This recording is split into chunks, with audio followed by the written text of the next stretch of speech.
नमस्कार प्रियास किचन में आपण समस्त को अनेक अनेक स्वागत। आज मैं आपण मानक पई नेकी आसी आ एक पारंपरिक रेसिपी सुदशा व्रत स्पेशल 10 पुर मंडा पिठा ऊपर कलिया और भितर पूरा पूरा भरपूर जोटा कि खाइबा पई का अति स्वादिष्ट लगी थाए।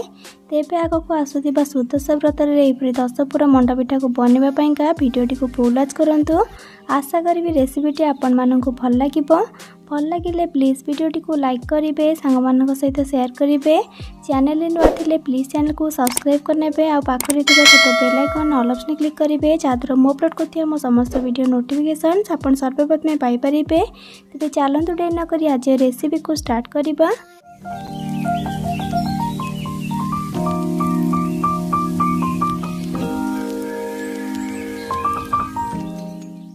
यही मंडा पिठा को बनवाई प्रथम तार जंतुणी को प्रस्तुत करवा। से गैस ऑन करके गोटे कड़े को बसैकी से 2 कप एटी मु पानी दौची आ सहित एटी स्वाद अनुसार लुण आ जंतुणी फिका फिका न लगे गोटे चामच चीनी दौची आ 2टा तेजपत्र को चिरिकी देवा आ गोटे चामच एटी घी को देवा।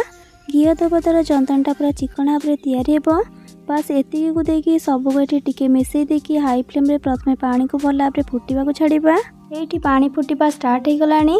एबे से समान कप रे मापिकी 2 कप दउचे एठी चाउल चूना। मु एठी घर तैयारी चाउल चूना नैची सेथिपई 2 कप चाउल चूना रे 2 कप ही पानी देइची। आपन जदि मार्केट रे मिलुथिबा चाउल चूना नैथिबे तेबे जेतिकी चाउल चूना नेबे तार डबल ही पानी यूज करिवे। चाउल चूना को देई सारी कि लो टू मीडियम फ्लेम रे चाउल चूना को पानी रे भला पे गोली नेबा बा जंतीबा। आपन को एठी मु कहि दउची जे चाउल चूना घरे आपन माने केमती प्रस्तुत करिवे।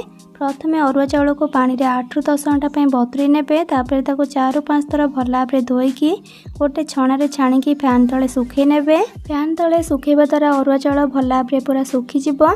अरुआ चाउल भल भाव में सुखी गला परे जेमती कि सेतिरे टिके भी पानी नथिबो।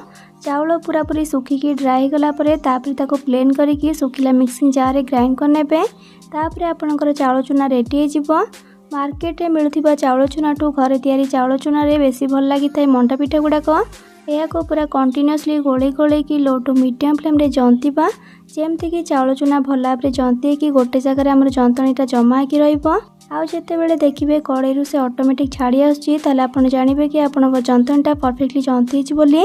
एबे तो आमर जंतणी रेडी हो गला। एबे गैस फ्लेम को ऑफ करके टिके पानी हाथ होइकी जंतणी रो टिके आनिकी आपण मानको देखौछि। देखंतु जंतणी हाथ रे बिल्कुल भी लागुनी। एबे को कवर करके छाड़ी देबा पाखापाखि 5 मिनिट पई जहाँ द्वारा कि बांफरे से आउ टिके सिझी जिवो। एबे चलंतु 10 पुर पई कोन सब इंग्रेडिएंट दरकार सेटा देखि नेबा। एठी देखंतु गोटे कप बा फाळे नडिया को एठी मु कोरिकी नैची आ ता सहित आधा लीटर क्षीर को छिंडेकी एठी मु घरे ही छेना प्रस्तुत करके नैची पाखापाखि गोटे कप आ ता सहित गोटे कप नैची गुड़। आपन चले चीनी आ जगह नहीं पारिबे। आ गोटे चामच नैची धला राशि आ 8 ରୁ 10 टी नैची लवंग आ गोटे इंच पाखापाखि अधा को नैची आ 4टी नैची एठी गुजराती आ छोट खंडे खाइबा कर्पूर नैची। अधिक कर्पूर एठी यूज करिवेनी। आ 10 ରୁ 12टी नैची गोलमरीच आ लास्ट रे देखंतु 2टा तेजपत्र को चिरिकी नैची। बस एतिकी हमर एठी पूरा पई 10टी सामग्री रेडी हो गला। एबे चलंतु नेक्स्ट प्रोसेस को जिबा। एपटे देखंतु नबा गोटे छोट हेमदस्ताटे आ सेथिरे देबा अदा खाइबा कर्पूर गुजराती लवंग गोलमरीच तेजपत्र। बस एतिकी को देकी सबको एठी भल भाव में छेची नेबा। एठी आपण देखि पारछंती सबको एठी भल भाव में छेची नैची। एबे चलंतु पूरा बनेबा प्रोसेस स्टार्ट करिबा। सेथिपई गैस ऑन करके गोटे फ्राइंग पैन ने गुड़ को देकी सेथिरे 2 ରୁ 3 चामच सब पानी को देकी भल भाव में गुड़ को लो फ्लेम रे मेल्ट कर नौची। पानी टिके गुड़ रे नदेले गुड़ पोड़ी जाएगी पूरा टेस्टा पूरा पिता लगिबो। गुड़ भल भाव में मेल्ट हो गला परे सेथिरे पे ऐड कर देबा कोरा नडिया को आ ता सहित छेना को मध्य एबे दे दउची सेथिरे राशि को आ ता सहित छेचिकी रखिथिबा मसला को मध्य। बस एतिकी को देकी सबको भल भाव में मिसई नेबा आ गोले गोले की लो फ्लेम रे पाखापाखि 3 मिनिट खंडे पूरा को भाजीबा जेमती कि गुड़ रे थिबा पानी अंशटा सुखिला जिवो। पूरा एको सुखिला करिवे नै टिके टिके मॉइस्चर थिबो से भले रखिथिबे आ पूरा को अधिक टाइम पर्यंत भाजी देले पूरा एकदम सुखिला जाई थाए। एबे हमरा 10 पुर रेडी गला। एबे गैस फ्लेम को ऑफ करके पूरा को भल भाव में ठंडा हेबा को छाड़िबा। से भीतर एपटे देखंतु गोटे बड़ थाली नै कि सेतिरे टिके खाली घी को लगे नौची। घी को लगे सारा पर चाउल चूनार जंतणी को आनिकी थाली रे रखिबा आ तापरे ताकू चिकन करिकी चकड़िबा। हाथ रे न लगे टिके पानी हाथ को चकड़ा पानी हाथ बा घी हाथ होगी जंतणी को चकड़े जहाँद्वारा कि आम जंतणीटा स्मूथ बनवा और चिकन बनवा। आ जंतणी सब बेले उषुम थिला बेले ही चकड़ू सुखिला जंतणी भल भाव चकड़ी हो न थाए। आमती भी आम जंतणी बिल्कुल भी गोटा बनी नाला एकदम स्मूथ बनी थिला। ये देखो केते स्मूथ भाव में आम जंतणी ये चकड़ी एवं आम पिठा बनवा स्टार्ट करवा। आउटे आमर पूरा रेडी अच्छी ठंडा होगी। आबे हाथ में टिके घी बा पानी हाथ होगी जंतणी को हाथ में धरतु। आउ साइज आपण माने मंडा पिठा बनइबे से हिसाब से जंतणी को कम अधिका करके हाथ में धरतु। जंतणी को हाथ में नहीं सारापर ताको एकदम चिकन करके गोल करतु। तापर गोटे आंगुली साहाय्य गोटे छोट गिना भली आपण माने करतु। सब पिठार मझी साइडटा आपण माने सब मोटा रखिबे आ चारि साइड को एकदम पतला करिवे। आ पूरा सब चेष्टा करेंगे टिके अधिक दवापाइंका ताले पिठा खाइबा को बहुत बढ़िया लगी थाए। आउ जदि आपण माने पूरा कम करदेबे आ जंतणीर ऊपर जो खोलबाटा सेटा जदि मोटा करदेबे पिठा बिल्कुल भी खाइबा को भल लागेनी।